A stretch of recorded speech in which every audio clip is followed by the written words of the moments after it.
This is a monitor made for creators.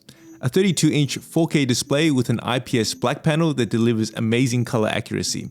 Plus, it has a huge range of USB-A and USB-C ports for dock functionality, KVM support, a hotkey puck, and integrated software features for controlling your monitor. Alright, this is the BenQ PD3225U, and I think this monitor is pretty impressive. I think BenQ has really spent some time thinking about the functionality of the monitor, and they've got some nice features that deal with what I think are some of the worst parts of using a monitor. Alright, unboxing the monitor, it comes with a calibration report, some cables including a Thunderbolt 4 cable, HDMI cable, DisplayPort cable, USB-B to USB-A cable, and a power cable.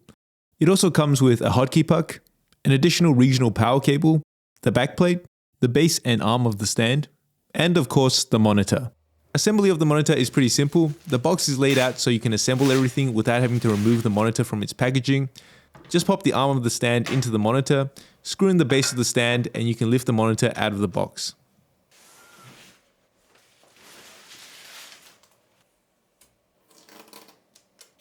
The included stand feels extremely premium with a mostly metal construction, besides the top part of the arm which is made of plastic. It also supports height, tilt, swivel, and pivot adjustments.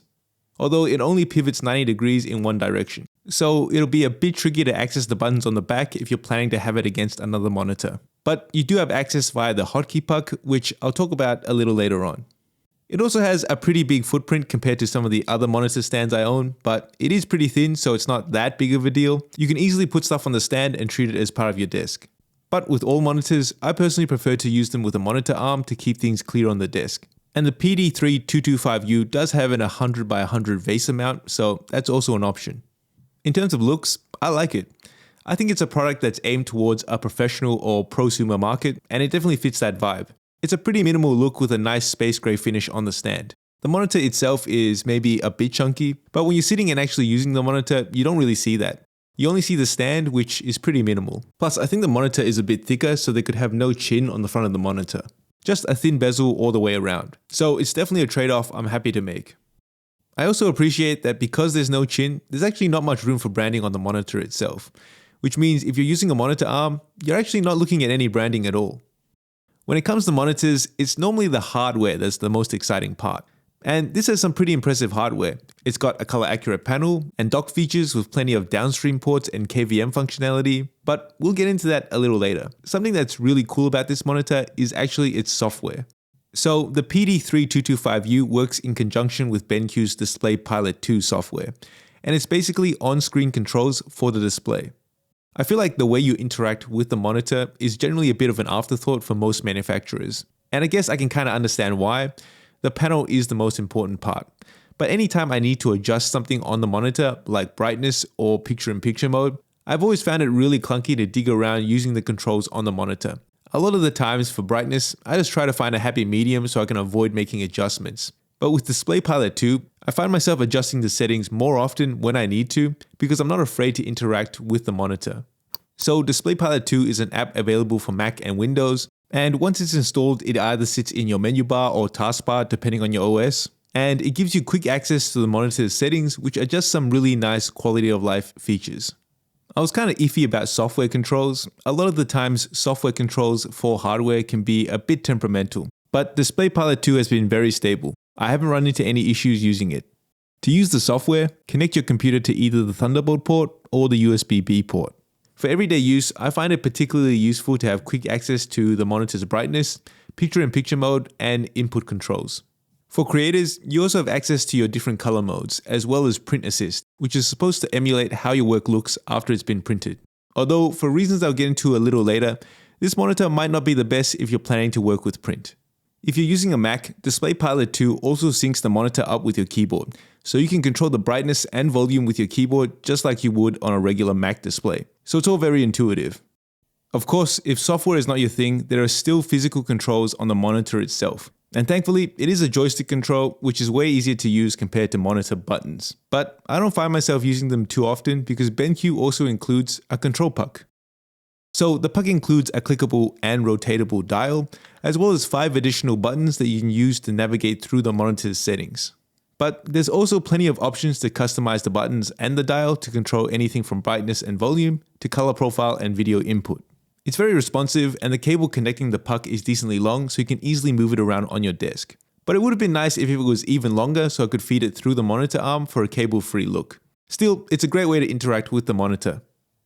Alright, ports. There are plenty of downstream ports here, so it has some pretty good dock functionality. Plus, it also has picture-in-picture and KVM support, so it's really great for a multi-computer setup. For display input, you have two HDMI 2.0 ports, one DisplayPort 1.4 port, and a Thunderbolt 3 port that supports 85 watts of power output for charging something like a laptop or, if you want, even a tablet. You can access all the downstream ports either through the Thunderbolt port or through the USB-B port. And there's a pretty decent selection of downstream ports, with a couple of them being on the side of the monitor so you can actually access them while sitting at your desk. I do appreciate that BenQ has thought about that, but if you're using a different monitor to the right of this one, it'll actually block those off, so it would have been nice to see these ports on the bottom instead. So on the back you have two USB-A ports, while on the side you have a USB-C port, a USB-A port, and a headphone jack. All of the USB ports are USB 3.2 Gen 2x1 ports, which means transfer speeds up to 10 gigabits per second. This is enough speed to fully utilize popular drives like the Samsung T7, and is more than enough speed to edit directly off your drive. There's also a second Thunderbolt port if you want to daisy chain another monitor. Now, since this is a pro/prosumer monitor, it would have been nice to see an Ethernet port on the back though. A lot of production houses would probably have some sort of centralized server for all their files. I personally use a NAS to keep my video files organized. So an Ethernet port would have been pretty useful. That being said, you can still use this monitor with a hub that supports Ethernet, so you're not at a complete loss. Alright, moving on to the screen itself. It's a 32-inch 16:9 4K display. It's an IPS panel, and the screen has a matte coating to fight against glare. One thing that IPS panels tend to struggle with are their contrast ratios, with a lot of them typically topping out at 1000:1. The thing about the PD3225U is that it uses an IPS black panel, which means it can achieve a 2000:1 contrast ratio, which is an improvement over last generation and better than a lot of other IPS panels on the market. Okay, as a creator though, you're probably going to want to work with a few different color spaces depending on where you're going to publish your work, so this monitor does accommodate for that. BenQ claims it has 99% sRGB, 99% Rec 709, and 98% P3 coverage. I tested this out myself with the Color Data Spider X Pro.